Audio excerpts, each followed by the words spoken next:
long tail of the NES allowed developers to work some technical wizardry on the platform, pushing it far beyond its perceived limitations into rarefied air.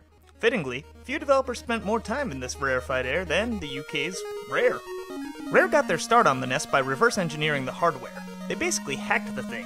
As gaming folklore tells us, Rare used their know-how to put together a few tech demos for Nintendo. Nintendo was so impressed, they gave Rare mountains of cash to develop games for their console. Rare went on to produce around 60 games for the NES, including some of the system's most ubiquitous titles. But not all Rare games were classics. Some were licensed cash grabs. Some were shoddy ports. And some were narc. Okay, well that narc port kinda rules. Generally speaking though, Rare had a mastery of the NES hardware that few could match. So that's why it's notable that Snake Rattle N Roll, an absolutely beautiful looking release from Rare's glory days, is often forgotten by modern audiences. In February of 1993, Nintendo Power actually went as far to declare it one of the NES's unsung heroes. Unsung? Maybe. Hero? Not so much. Snake Rattle N Roll starts with a decent premise. Per the manual, the player takes control of the hippest snakes around, Rattle and Roll, on... Wait, what? And wait, what are they doing? Jesus, just forget it. You control two snakes who are climbing a mountain. Each level of the mountain is gated off by a door. You unlock that door by jumping on a scale. If you're heavy enough, the door opens. How do you get heavier? You eat colored spheroids which extend the length of your snake. Of course. So you control your snake through 11 levels battling, records? Toilet seats? This sharp thing? And Christ, is that a goddamn foot? So the enemies make little sense. They're just randomly selected pawns on the strange chessboard that is your snake's life. Well, the records kinda make sense. As the title implies, the game's got a theme loosely based on 1950s rock. And the fantastic score by Rare's David Wise is similarly inspired.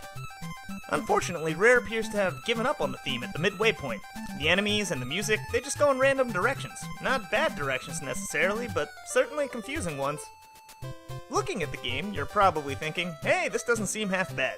And to be fair, the game does look great. Rare's mastery of the vaunted isometric perspective really gives the game top-of-the-class visuals. So why is it bad? Well, it's because Rare seemingly hates children. This game takes virtually every opportunity it can to drop an anvil on the player, sometimes literally.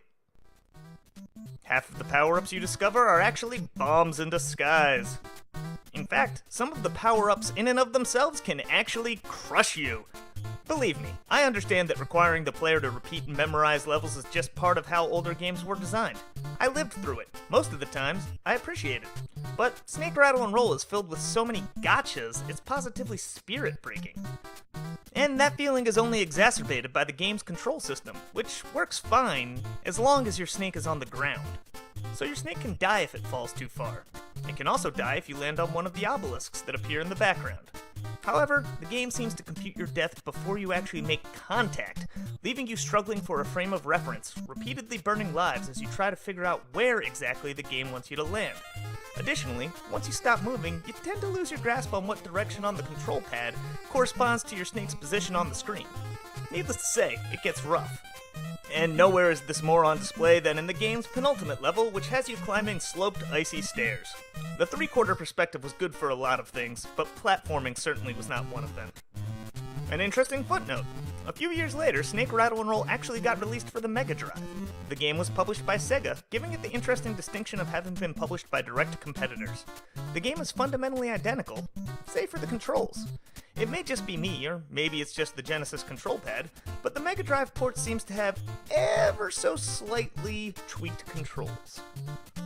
Under normal circumstances, I'd recommend you try both ports and let me know your thoughts. But I can't, in good conscience, recommend that you actually play this game, either version.